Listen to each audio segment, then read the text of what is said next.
खाने के शौकीनों के लिए खुशखबरी। RNK केटरिंग एंड इवेंट्स अब रेस्टोरेंट के साथ साथ पेश करते हैं online food delivery services. Online order के लिए प्ले स्टोर से डाउनलोड कीजिए हमारी application RK home online food delivery, तो आनंद लीजिए लजीज व्यंजनों का। होम डिलीवरी एवं अधिक जानकारी के लिए संपर्क करें हमारा नंबर 9644960504। एक साल में इन वार्डों में विकास कोई पार्षद कर सकता है? कभी भी नहीं कर सकता है। ये सरासर इनका जो निर्णय था ये गलत था कि 5-5 लाख रुपए एक वार्ड में दे। ये पूरी तरीके से जो इन्होंने जो ये 5-5 लाख रुपए दे दिए सब गलत था। उसके बाद आप देखिए नालियों का निर्माण हो रहा है, यहाँ पर एक नाली बन रही है और उधर SDRF योजना में 16 करोड़ रुपए के नाले हैं। हमने उसकी भी जांच का आवेदन दिया लेकिन वो भी पेंडिंग पड़ी हुई है। नगर निगम में आप कोई सा भी काम करने के लिए आओगे तो आपसे कमीशन मांगा जाएगा। यहाँ पर तो ये हाल है कि नगर निगम के अधिकारियों ने नगर निगम की परिषद में हाथों में मिर्ची ले लिए और जैसे कोई आता है यहाँ पर उसके हाथ में मिर्ची डाल देते हैं, उससे बेटे छीन लेते हैं। इस तरीके से लोगों में नगर निगम को लेकर ऐसे विचार आ रहे हैं कि नगर निगम इतनी भ्रष्टाचार और इतनी भ्रष्टाचार में क्यों लिप्त है। जैसे कि हम लोगों ने अभी विपक्ष के नाते हम 13 पार्षद हैं, हम 13 पार्षदों का पिछले महीने से उन्होंने काम रोक दिया है, जिसमें मैं नेता प्रतिपक्ष हम लोगों ने अभी आवाज उठाई थी। कई हम लोग जगह पर गए थे, 11 योजना में नालों में घोटाला हो रहा था, वहाँ जांच करने के लिए गए थे। हमारे साथ इंजीनियर साहब भी गए थे, हमारे सराफत हुई है और हमारी पूरी टीम गई थी, लेकिन सारे ठेकेदार एक हो गए और उन्होंने विपक्ष को दबाव बनाया कि इनको वहाँ पर मत जाने दो। तो ये कौन सी बात हुई? क्या नगर निगम ठेकेदार चला रहे थे? उसके बाद फिर आप देखिए मैंने एक विषय पर फिर मैंने एक आवाज उठाई थी तो सारे ठेकेदार यहाँ पर लामबंद हो गए थे और बोलते हैं कि हम नेता प्रतिपक्ष के वार्ड में काम नहीं करेंगे। तो आप देखिए इसका अंदाजा लगा सकते हो कि ठेकेदारों ने अपनी ठेकेदारी के बल पर नगर निगम को खरीद के रखा है। जनप्रतिनिधि हो, अधिकारी हो, कोई भी हो, ठेकेदार की जुबान बोलता है। आप देखिए पूरे मध्य प्रदेश में 16 नगर निगम है। उन 16 नगर निगमों में देखा जाए तो यहाँ की एक ऐसी नगर पालिका है जिसने नेता प्रतिपक्ष के काम रोक दिए। मतलब इनका सीधा सा ये है कि आप आवाज मत उठाओ, अगर आप आवाज उठाओगे तो आपकी आवाज दबा दी जाएगी। लेकिन मैं इनको कहना चाहता हूँ कि कान खोल के सुन लो, हम विपक्ष हैं, हमारी ड्यूटी है कि अगर नगर निगम में एक जरा सा भी पाइप का अगर कोई धंधा हो रहा है तो उसको उजागर करना हमारा काम है और हम वो करेंगे। आप चाहे हमसे कितना भी दबाव बना ले, हम करने वाले नहीं है। हमारे साथ पूरी कांग्रेस पार्टी मेरे साथ हमारे साथ है, पार्षदों के साथ, और हम खुदवा में विकास के लिए आए हैं और हम पक्ष और विपक्ष दोनों का काम होता है विकास करना, पर लेकिन पक्ष भूल चुका विकास करना, वो अपने विकास में लग गया। तो हम उनको याद दिलाते हैं कि खंडवा में जनता ने आपको आपके विकास के लिए नहीं चुना है, आपको खंडवा के विकास के लिए चुना है। महापौर जी ने बोला था कि हम जैसे हमारी पसंद करेंगी हम महापौर कॉल सेंटर बनाएंगे, हम हेल्पलाइन बनाएंगे महापौर की, जिसमें हमसे आम नागरिक हमसे शिकायत कर सकता है। लेकिन आज 385-90 दिन हो गए, कहाँ है? आपने नहीं बोला था आपके घोषणा पत्र में था ना जब महापौर हेल्पलाइन बनाएंगे, तो कहाँ है? ऐसे अनगिनत इन्होंने जो वादे किए थे एक भी जमीनी स्तर पर नहीं उतरे हैं। सिर्फ भ्रष्टाचार हो रहा है और नगर निगम में शहर में सारे लोग बोल रहे हैं कि हमसे गलती हो गई है, हमने इतने सालों में बीजेपी को जिताया है तो बीजेपी हमारे साथ धोखा कर रही है, हमारे आंखों में मिर्ची डाल रही है। तो आप देखिए विकास कार्य के लिए, वार्ड के विकास कार्य के लिए हमेशा नगर निगम में आते हैं और उनकी समस्या बताते हैं, लेकिन नगर निगम के अधिकारी कर्मचारी उनकी आवाज को दबा देते हैं। अभी पूर्व में बड़ी बड़ी लाखों रुपए की योजना की खबर छपी थी। MIC के सदस्य जो बीजेपी के मंत्रिमंडल में खंडवा में हैं, उनके यहाँ लाखों करोड़ों रुपए का काम हो रहा है। ये हम उनसे ये आग्रह करते हैं, निवेदन करते हैं। आग्रह और निवेदन के बाद में और कुछ भी होता है।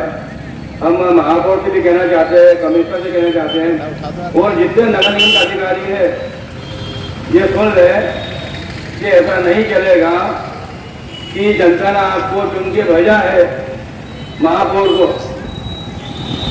कि उनका ये फर्ज बनता है, उनका दायित्व बनता है एक चश्मे से सबको देखा जाए। खंडवा शहर में प्रत्येक वार्ड में कार होने चाहिए, प्रत्येक वार्ड में काम होने चाहिए। 50 वार्ड है, 50 वार्ड में से महापौर महोदय को वोट मिले हैं, उनकी वजह से आप विजयी हुए हैं। तो हमारा आपसे आग्रह यही है कि आप पक्षपात ना करें। विपक्ष तो बोलते रहेगा, विपक्ष तो आवाज उठाते रहेगा, चाहे वो केंद्र सरकार का हो चाहे राज्य सरकार के में बोल बैठे हैं विपक्ष के नेता या खंडवा में, इनकी आवाज कोई दबा नहीं सकता। तो हम इतने कहना चाहते हैं कि जो रामकृष्ण वार्ड के जो पार्षद है उनके जो भी समस्या है, मूलभूत सेवा जो भी समस्या है उसका निराकरण करे और उसको करे। हम आपसे आग्रह करते हैं। नहीं जरा दिखता है ये शहर। बड़े भाई प्रणाम करता हूँ, बहुत कम शब्दों में कहूंगा, यहाँ कोई भी व्यक्ति आता है वो खाली हाथ ही जाता है। अगर साहब के पास आप जाओ तो बोले हाँ हो जाएगा काम, हाँ हो जाएगा काम। अरे वो काम कब होगा भैया? क्या 5 साल बाद होगा? मैं महापौर जी आपसे पूछना चाहता हूँ, ये शहर ने आपको काफी बड़े अंतरों जिताया था, ये शहर आपसे बहुत कुछ चाहता है। अजीत जी प्रणाम, हमारा आपसे बहुत कुछ निवेदन है साहब, अगर आपको जिताया है तो ये शहर आपसे बहुत कुछ चाहता भी है। यहाँ का युवा बेरोजगार है, ना खेल है, ना ग्राउंड है, ना मैदान है। व्यापारियों की दुकान आप देख लो, पूरा सुनसान दिखेगा। खंडवा की 100 जा रहा है, अगर इंदौर को देखना है तो हर बार बढ़ता हुआ दिखता है, भोपाल को देखो बढ़ते हुआ दिखता है, बाकी खंडवा वही क्या वही बैठा हुआ है। क्या यहाँ का जनपद जी पड़ा हुआ नहीं है क्या? क्या यहाँ जनपद जी का बोलता नहीं है क्या? विधायक जी, ये शहर आपको देख रहा है, मोदी जी के नाम पे कब तक वोट मांगते रहोगे? कब तक भव्य का उपयोग करते रहोगे? ये सरकार जाने वाली है, इसलिए हमारे कमलनाथ जी का साथ कंधे से कंधा मिला के दीजिए। जय हिंद, जय भारत, जय श्री गणेश। अभी हमारे वक्ताओं ने काफी बोला है, एक शेर की रोशनी में अपनी बात खत्म करता हूँ। जिगर में हौसला, बाजुओं में दम रखना, जिगर में हौसला, बाजुओं में दम रखना। अब नज्म हुकूमत दगाबाजों के हाथ में, भरोसा इन पे मजबूरी है मगर कम से कम रखना। जय हिंद। हमेशा आपने सुनी होगी कि गुरूर में गुरूर को इंसान नहीं दिखता, जैसे छत पे चढ़ जाओ तो खुद का मकान नहीं दिखता। ये वर्तमान की स्थिति खंडवा नगर निगम की, खंडवा की भारतीय जनता पार्टी के लोगों की, खंडवा के विधायक की और खंडवा के सांसद की हो चुकी। ये इतने गुरूर में है, ये इतनी अकड़ में है कि ये जनता के मतों का दुरुपयोग करके भी हर बार ये बातें करते हैं।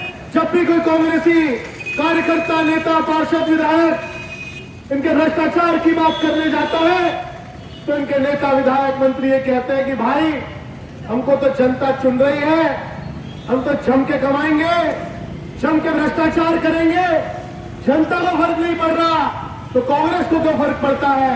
ये भारतीय जनता पार्टी के कार्यकर्ता और नेताओं की सोच और बातें ऐसा। अभी कुछ दिनों पहले खंडवा के एक पेपर में एक खबर लगी, आधा तो मुझे याद नहीं, परंतु शायद उन्होंने 200 करोड़ 250 करोड़ की बात हुई, कितने करोड़ की बात? 290 करोड़ रुपए का बजट खंडवा शहर की नगर निगम ने विकास कार्यों के लिए दिया। पता नहीं ये पंधाना के विधायक राम नांगोरी जी से सीख करके आए, जिस तरह उन्होंने वहां कह दिया कि मेरी विधानसभा में 6000 करोड़ रुपए के काम हुए। अरे भैया, वो 100 करोड़ की नर्मदा योजना जब 350 करोड़ की हो गई, तब भी एक पार्षद महोदय अभी कह रहे थे कि 3 दिन से, मनोज भाई बता रहे थे कि 3 दिन से वार्ड में पानी नहीं आया। परंतु ठीक चुनाव के 1.5 महीने पहले ये भारतीय जनता पार्टी के नेता, नगर निगम कमिश्नर, महापौर ने मिलकर के अखबारों के माध्यम से आप तक पहुंचाया कि 290 करोड़ का बजट 50 वार्डों की जनता के लिए, पानी के लिए, बिजली के लिए, सड़क के लिए, व्यापार के लिए, स्ट्रीट लाइट के लिए, रोजगार के लिए आपको दिया जाएगा। याद करिएगा, हम तो हर चुनाव में आपको याद दिलाते हैं। इनका वो पाखंडी मामा है ना, इसी चौराहे पर बोल के गया था कि नर्मदा का निजीकरण नहीं होने दूंगा, मीटर नहीं लगने दूंगा। और वही मामा जब चुनाव के बाद आता है तो उस नर्मदा जल की उसको याद नहीं आती, क्योंकि मामा के लिए बिस्लेरी का जल एक बोतल में आता है साथी। पिछले 30 साल से खंडवा प्यासा है, पिछले 30 साल से खंडवा बेरोजगार है, पिछले 30 साल से खंडवा का व्यापारी परेशान है। पिछले चुनाव में भी खंडवा के व्यापारियों ने और युवाओं ने परिवर्तन करने के लिए अपना मतदान दिया, परंतु पता नहीं किस तरह से ये षड्यंत्र करके हमेशा जनता को मूर्ख बना जाते हैं और आपके बीच ये चुनाव जीत कर आते हैं और 5 साल तक फिर आपको अपना चेहरा नहीं दिखाते हैं।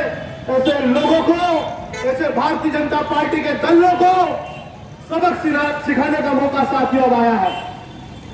आप सोचिए, इनके ठेकेदारों की स्थितियां क्या है। रातों रात सड़कों के ऊपर डामर का जाल बिछा दिया जाता है, रातों रात आपके घर की नालियों का काम पूरा हो जाता है।